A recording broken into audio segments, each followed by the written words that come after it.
Aleksandr Dagin, një filozof nga qarqet e krahut të djathtë si në Rusi, ashtu dhe në Serbi, ideatori e saj që njihet si bota serbe, sulmoi për presidentin Vučić. Në një intervistë raporton jurnalist Dagin, i cili konsiderohet frymëzuesi ideologjik i politikës ekspansioniste të botës ruse, tha se beson që Vučić ka humbur legitimitetin dhe se të gjithë në Serbi janë të pakënaqur me të. Serbët duan që Vučić të largohet, kjo është e sigurt, dhe të gjithë serbët e duan. Për momentin, ai ka një shtet dhe zero mbështetje mes popullsisë Serbisë.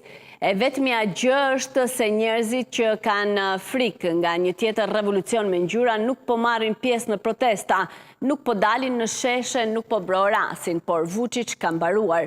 Legitimiteti i tij është zhdukur. Mendoj se qëllimi i këtyre protestave është që ai thjesht të zhduket. Asnjë kompromis, marrëveshja apo ndonjë qëllim më konkret dhe praktik nuk do të zgjidhë këtë situatë. Vučić duhet të largohet. Ky është mendimi i shoqërisë serbe. Në të njëjtën kohë, serbët e kuptojnë qartë se çfarë nuk duan, por janë plotësisht të paqartë për atë që duan, sepse në një farë mënyre ata duan gjëra krejtësisht të kundërta. Disa janë jo reale, disa janë të pamundura, disa do të kthehen kundër e do duhet të paguajnë një çmim edhe më të lartë për to, tha Dagin. Ky filozof, i cili konsiderohet filozofi i oborrit të Vladimir Putin, duket se është veçanërisht i shqetësuar që Aleksandr Vulin nuk është më në qeveri.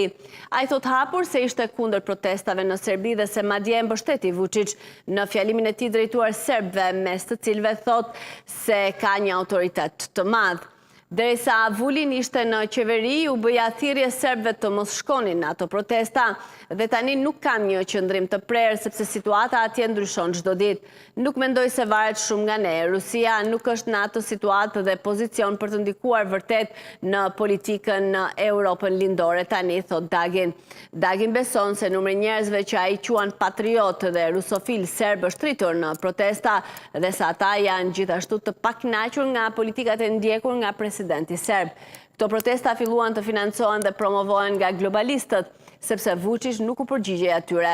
Ai ishte një figurë kalimtare. Ata donin të sillnin në pushtet një politikan pro-perëndimor, të bindur plotësisht i cili do të shkonte në atë anë edhe më shumë se Vučić, por në të njëjtën kohë, pjesa e patriotëve dhe rusofilëve që morën pjesë në këto protesta kundër Vučić, veçanërisht pas largimit Aleksandr Vulin nga qeveria, u rrit dhe tani Vučić nuk mund të thot atyre qëndroni në anën time njerëz, sepse Vučić bëri gjithçka për ta kthyer atë pjesë të shoqërisë serbe kundër vetës, shtoi ai, lidhur me politikën e jashtme të lojës në fusha të shumë fishta dhe uljes në karrige të dy fishta. Dagin thot se ky është fakti i vendeve të vogla dhe të dobta, por ai kritikon ashpër metodat e presidentit serb. Ai flet për politikë si një luhatje të vazhdueshme mes Bashkimit Evropian, duke kënaqur nacionalistët serb, rus, ukrainas, amerikanë e tjerë. Midis këtyre 4 poleve, Vučić detyrohet të ngrihet në ajër për më tepër, meqense është edhe i ashpër dhe i dobët, edhe frikacak, edhe agresiv. Kjo krijon një problem shtesë estetik. Ai është thjesht i neveritshëm. Ai është i neveritshëm edhe kur thot se bën diçka saktë. Nuk i beson shikimi i tij ende. Ai është një njeri që e diskrediton veten estetikisht. Serbët ndoshta e kanë këtë tipar midis popullit serb, ashtu që ata nuk e shohin këtë tipar negativ të Vučić, është e neveritshme për ta sikur të shikohen në pasqyrë. Nuk është i gjithë populli serb, ka shumë faktorë të tillë negativ në figurën e tij.